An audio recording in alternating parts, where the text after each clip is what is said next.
The cold, greasy smell of the Apex Freight garage usually felt like home. Not today. Today it smelled like betrayal. My boss, Henderson, stood under the flickering fluorescent lights, his face a thundercloud. "Kowalski," he barked, shoving a tablet in my face. It showed a photo of a tiny scratch on a truck's rear bumper. "I told you, sir," I said, keeping my voice even. "Minor scrape in the yard. I paid the other driver cash myself. No insurance, no cost to the company." Henderson snatched the tablet back. "It's not about the cost, Frank. It's about the principle, the liability." He tossed a pink slip onto a stack of greasy rags. "You're done. Clean out your locker." 20 years of service, gone over a scratch I'd already fixed. I stared at the flimsy pink slip, the ink already smudging under my thumb. 20 years. I wasn't just a driver. I was the first driver Henderson ever hired, back when Apex Freight was just 3 rusty rigs and a prayer. I built this fleet, one grueling route, one late-night repair, one new hire at a time. You see, Henderson was cheap. Penny-wise and pound-foolish, my old man would have called him. He never spent a dime on modern fleet management. No fancy GPS tracking, no digital key fobs, no automated dispatch software. Why would he? He had me. Frank Kowalski, his walking, talking analog solution for 2 decades. I designed the logbooks. I personally managed the maintenance schedules. And I held the only complete, updated set of master keys to every single ignition, lockbox, and fuel cap in the entire yard, all 37 trucks. I looked from the pink slip in my hand to the rows of silent vehicles outside the garage window. He saw a disposable driver. He forgot he was firing the man who held the keys to his entire kingdom. A cold, hard realization settled in my gut. He was about to find out just how much I cost. I didn't go to my locker. I just walked out of his office and stood at the edge of the service bay, the pink slip feeling flimsy and insulting in my hand. The air still smelled of diesel and old coffee, a scent that used to mean purpose, a hard day's work. Now it just smelled sour. 20 years. I remembered Henderson when he bought his first rig, a beat-to-hell Kenworth he called, the Beast. I was the first guy he called. We weren't boss and employee back then. We were a 2-man army against the world. We'd take turns driving and sleeping, surviving on gas station chili dogs, and the belief that we were building something real. "One day, Frank," he'd say, staring out at the highway, "this will all be ours." His name went on the door, but my sweat was in the steel. As the fleet grew, the we slowly and quietly became I. His ours became mine. He traded his greasy coveralls for tailored suits and his thermos for a single malt scotch. While he was closing deals on the golf course, I was on my back on the cold concrete, replacing a clutch in a blizzard to keep a priority load moving. I never complained. I thought my loyalty was currency. I thought it was being banked. That loyalty is why I had the keys. When we hit a dozen trucks, I pushed for a modern fleet management system. Digital key tracking, GPS, the works. Henderson looked at the quote and just laughed. $5,000 for software? Frank, I've got you for free. He wasn't joking. He handed me a second, then a third key ring. I was his analog solution. His walking, talking, breathing security system. Every ignition, every cargo lock, every fuel cap for 37 vehicles. He saved a fortune over the years by making me the single point of failure, a detail that seemed trivial until he decided I was disposable. I thought about my wife, Mary, and the mortgage. I thought about my kids' college tuition. Then I thought about 3 winters ago, the ice storm that paralyzed Cleveland. A critical shipment of medical supplies was due at the Cleveland Clinic. Henderson called me, his voice tight with panic. This contract was his golden goose, I was the only one who could get a truck prepped and out of the iced-over yard. It took me 6 hours just to de-ice the brakes and get the engine to turn over. I made the run. When I got back, he met me at the gate, shaking my hand like I'd just saved his life. "You are the bedrock of this company, Frank," he'd said. "I'll never, ever forget what you do for us." Looking at the rows of dark, silent trucks, I realized he'd forgotten everything. He'd forgotten the all-nighters, the handshake promises, the bedrock he was standing on. He saw a $50 fender bender. He'd forgotten he just gave the man who built his kingdom the perfect reason to tear it all down. I didn't say another word. I just turned and walked out of the garage, the heavy ring of master keys, a familiar weight in my pocket, the pink slip, a flimsy piece of trash in my fist. The walk home was a blur of gray Cleveland sky and the rumble of passing trucks that were running, trucks that had somewhere to go. Mine were about to be very, very still. With every step, the hot anger in my chest cooled into something harder, something colder. It felt like steel. I got home and my wife, Mary, knew something was wrong the second I walked in. I just shook my head, walked to the kitchen table, and emptied my pockets. My wallet, my phone, and then the keys. Not one ring, but 3, all chained together. They made a sound like a jailer's lament as they hit the oak table. 37 ignition keys. 37 cargo lock keys. Dozens of miscellaneous keys for fuel caps, toolboxes, and gate locks. My life's work, jangling in a pile. Henderson's entire empire, sitting next to the salt shaker. The first call came less than an hour later. It was Ricky, one of the younger drivers, a good kid. "Frank? Hey man. Sorry to bother you at home, but nobody can find the key for Rig 17. The morning produce run? It's supposed to be halfway to Columbus by now." I looked at the key for Rig 17, a small brass key with a worn-down head. It was right there on my table. "Can't help you, Ricky," I said, my voice flat. "I don't work there anymore." A stunned silence. "What? You're kidding, right? Henderson fired you?" "That's right." "Over that scratch? But who has the keys?" "That," I said, feeling a grim satisfaction creep in, "is Henderson's problem now."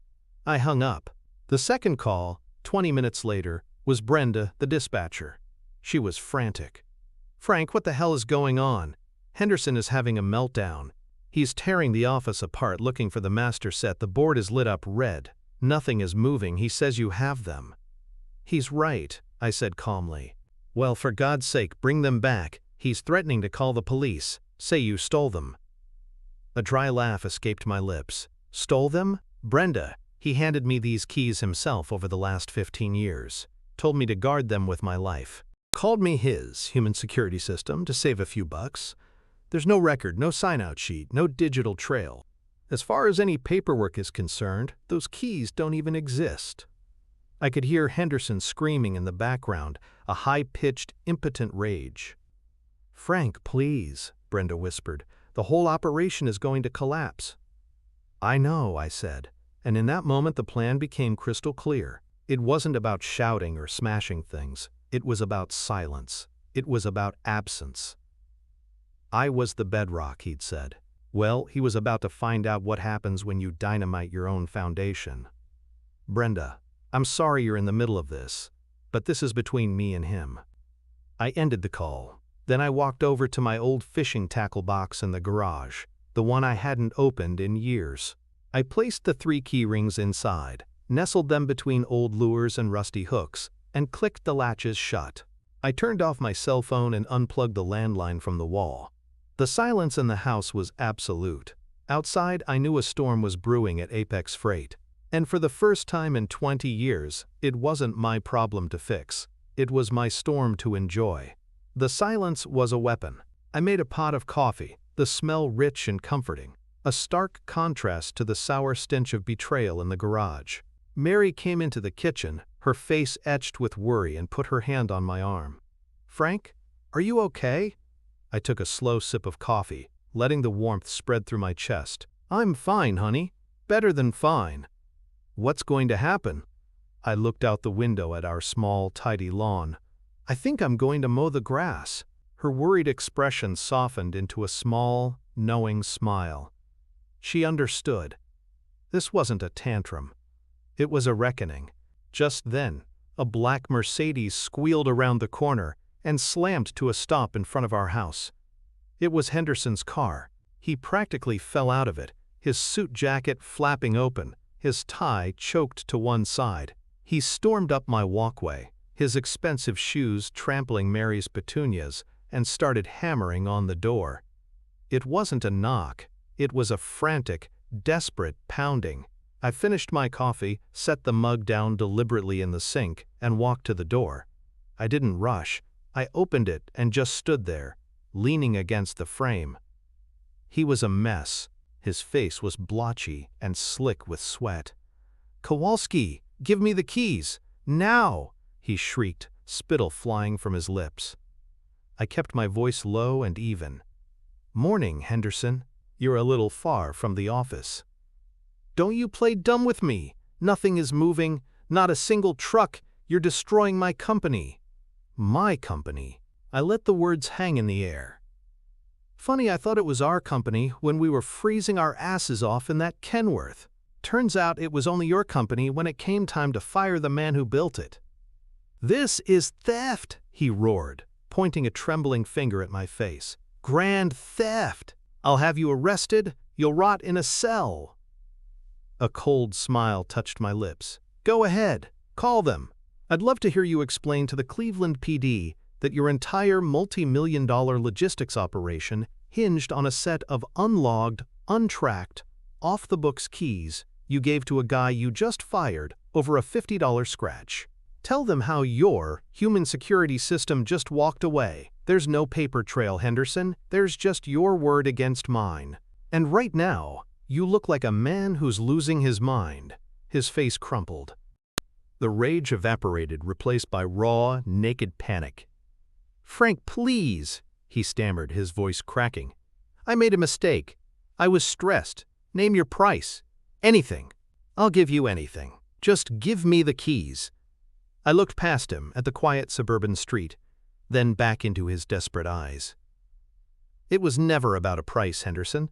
You said it yourself. It was about the principle. You made your decision based on principle, now you get to live with it." I closed the door gently in his face, the click of the latch. Final lock was as satisfying as the sound of a well-tuned engine. I turned from the door to find Mary standing there, her arms crossed, a look on her face I hadn't seen in years. It was the same look she'd had when I told her I was quitting my steady union job to join Henderson and his rusty Kenworth. A mix of fear and unwavering belief. "Frank Kowalski," she said, her voice soft but firm. "What have you done?" "What he forced me to do," I replied. Outside, Henderson was still shouting, his words muffled by the oak door. He was cycling through threats of lawsuits, police, and financial ruin, before circling back to pathetic, wheedling pleas. It was the sound of a man discovering gravity for the first time by falling off a cliff. "He's going to call the police," Mary said, stating the obvious. "Let him," I said, walking back to the kitchen. I picked up my phone, which I'd plugged back in, and turned it on. "The first thing they'll ask for is a police report from when the keys were stolen. There isn't one. The second thing they'll ask for is an inventory list or a sign-out sheet for the assets. There isn't one. They'll come here. I'll tell them Henderson gave me the keys as part of my duties, and I forgot to leave them on my desk when he fired me without notice. It's a civil matter, Mary. A messy one he created." As if on cue, my phone buzzed to life. It didn't stop. A cascade of texts and missed calls flooded the screen. None were from Henderson. They were from names like Big Mike Rig 12, Sal C-Class, Danny Reefer, my guys, the drivers. I opened the first text from Big Mike. "Frank, what's the story? Henderson is on the radio threatening everyone's jobs. Says we either find a key or we're all fired. None of us are moving." Another from Danny. "Heard he canned you. Unbelievable. We're all sitting here burning daylight. Half the guys are talking about walking." A cold, clear idea began to form, sharp as broken glass. Henderson thought this was about a set of keys. He thought this was about 37 trucks. He was wrong. The keys were just the leverage. The real power was in the hands of the men sitting in those silent cabs. The men I'd hired, the men I'd trained, the men who, like me, had given their sweat to a company that saw them as nothing more than a number on a balance sheet. I ignored Henderson's frantic banging, which was now accompanied by the blare of his car horn, a long, desperate cry in the quiet suburban afternoon. I sat down at the table and started a group text. My fingers moved deliberately. "Everyone, this is Frank. I was terminated this morning. As you know, I have the master keys. Do not engage with Henderson. Do not quit. Just sit tight and wait for instructions. I have a plan. Trust me." The replies were almost instantaneous. "We're with you, Frank. Just say the word." Time he got what's coming to him. My loyalty hadn't been banked with Henderson. It had been invested in my crew, and now it was about to pay a dividend he could never imagine. I looked through my contacts, my thumb hovering over a name I hadn't called in years. Dave Mancini, owner of Great Lakes Hauling. Mancini was everything Henderson wasn't. He still had grease under his fingernails. He knew every one of his drivers by name, knew their kids' names. We were competitors, but there was a mutual respect. We'd bid against each other for years, and Apex only ever won because Henderson would undercut him by slashing our maintenance budget or skipping a pay grade raise. I hit the call button. He answered on the second ring. "Mancini?" "Dave, it's Frank Kowalski." There was a brief pause. "Kowalski, to what do I owe the pleasure? Don't tell me Henderson's finally buying new rigs." "Something like that," I said. "He's downsizing. Starting with me. He fired me this morning." "You're kidding," Mancini said, a note of genuine surprise in his voice. "After 20 years? What for?" "A scratch on a bumper I paid for out of my own pocket." Mancini let out a low whistle. "The man always was a fool. Sorry to hear it, Frank. You're one of the good ones. If you're looking for a route, I've got one for you tomorrow." This was it, the moment of truth. "I appreciate that, Dave. But I'm calling about something bigger than one route. How many drivers are you short right now?" "Same as everyone. Good, reliable guys are gold dust. I could use at least 10, maybe 15 if I landed that grocery contract I'm bidding on." "What if I could get you 36? I said, my voice steady. 36 of the best, most experienced drivers in Cleveland. Guys who know every route, every receiving manager, and every back road in the state. All of them ready to start tomorrow." The line went silent. I could hear Mancini breathing, the gears turning in his head. That's Henderson's entire driving staff," he said slowly. "That's your whole crew." "They were my crew," I corrected him. "Now they're just 36 good men sitting in 36 dead trucks, because their boss is a penny-pinching tyrant who just fired the only man with the keys." "Henderson's company is paralyzed, Dave. Right now, Apex Freight is nothing but a name on a building and a yard full of expensive lawn ornaments. By tomorrow, it could be a ghost town." "And what's your role in this, Frank?" "I'm your new fleet manager," I said, the words feeling right, feeling earned. "You take care of my guys. Match their pay, honor their seniority, and I'll deliver Henderson's entire operation to you on a silver platter. His drivers, his routes, and with a little time, his clients. We won't just cripple him, Dave. We'll absorb him. We'll do it all by the book. Mass resignation, mass hiring. It's clean, it's legal, and it's a once-in-a-lifetime opportunity." The silence on the other end stretched on. Outside, Henderson's tantrum had finally petered out into exhausted, choked sobs against my front door. It was the sound of a king who had just realized his castle was made of sand. Finally, Mancini's voice came back, low and energized. "Get your guys to my office, Frank. We'll start drawing up the paperwork tonight." I clicked off the call with Mancini, the deal sealed with a quiet gravity that felt more real than any shouted threat. Outside, Henderson had finally gone silent. I looked through the blinds to see him slumped on my porch steps, his expensive suit rumpled, his face buried in his hands.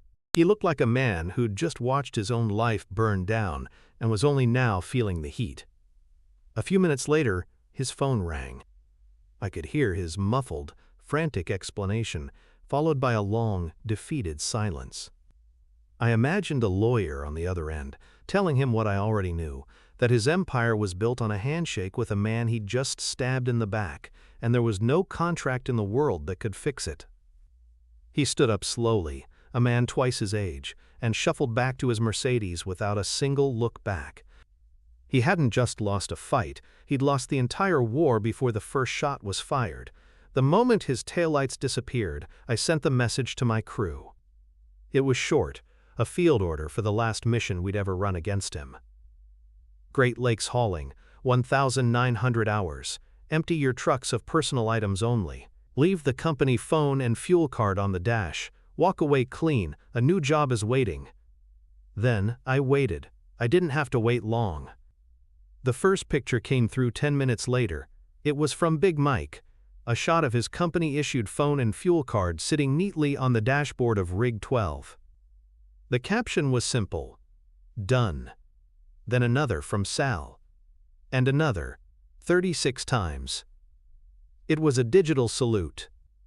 A quiet, coordinated rebellion, executed with the same precision I'd taught them to use on the road. I could picture the scene at the Apex yard. A ghost-like procession under the cold sodium lights.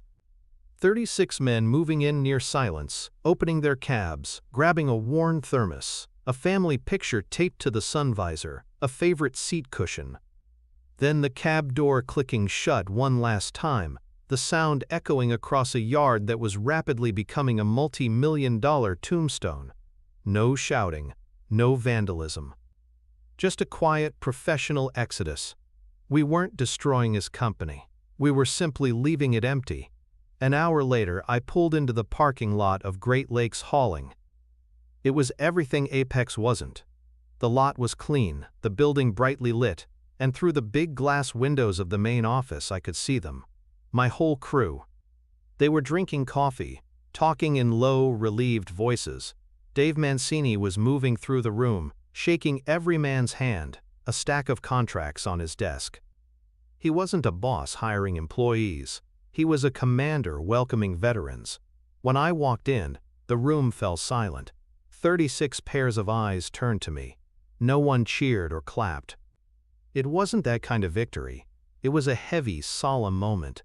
Big Mike walked over and clapped me on the shoulder, his grip like iron. "You did right by us, Frank," he said, his voice thick with emotion.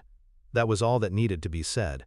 Mancini came over, a genuine smile on his face. "Frank," he said, extending a hand. "Your office is the first door on the right. We've already got a nameplate on the door. Welcome home." The next morning I drove to a small post office a few towns over. I took the 3 heavy rings of keys from my tackle box, the metal cold and final in my hand. For 20 years their weight in my pocket had meant responsibility, loyalty, possession. Now, they were just scrap metal. I placed them in a small, padded express mail envelope. On the shipping label, I printed Henderson's name and the address for Apex Freight Solutions. For the sender's information, I left every line perfectly, deliberately blank. I paid the clerk in cash and dropped the package into the outgoing bin. There would be no note. No final, triumphant taunt. Henderson would receive a box containing the keys to his kingdom tomorrow morning. He would hold in his hands the very things he begged and screamed for, and they would be utterly, completely useless. He could walk out into his silent, empty yard, a key for every truck, and find that he had nothing left to start. He hadn't been robbed. He'd simply been resigned from. Natural justice. He had fired his bedrock, and the entire mountain had just crumbled away. My new office at Great Lakes didn't smell like grease and betrayal. It smelled of fresh paint and possibility. The nameplate on the door, Frank Kowalski, fleet manager, looked like it had always been there. Through my window, I watched the yard. It was a beautiful sight, a symphony of roaring diesel engines, hissing air brakes, and drivers who were laughing. Our drivers. Big Mike poked his head in, holding a steaming mug. "Boss," he said, the word feeling different now, earned. "Just wanted to say, The new rigs have heat that actually works. And Mancini, he asked about my daughter's recital. He shook his head, a small smile on his face. It's good to be here, Frank. He didn't need to say more. It wasn't just about better pay or newer trucks. It was about being seen as a person. The call came around noon, an unknown number. It was Brenda, the old dispatcher from Apex. Her voice was a whisper. Frank? I'm clearing out my desk. I had to tell you. He got your package this morning. I stayed silent. He opened it, saw the keys, and he just started laughing. Not a real laugh, a horrible broken sound. He just sat there, laughing, while the bank's men changed the locks on the gate. There was a pause. They're liquidating everything. The whole company, it's just gone. I thanked her and wished her luck. After I hung up, I looked out at the yard again. A convoy of Great Lakes trucks, my trucks, was pulling out onto the main road, heading for Columbus, Pittsburgh, Chicago. The same runs we used to make. Henderson got his keys back. He could hold all 37 of them in his hands, but they wouldn't start a single engine. Because an engine is just steel.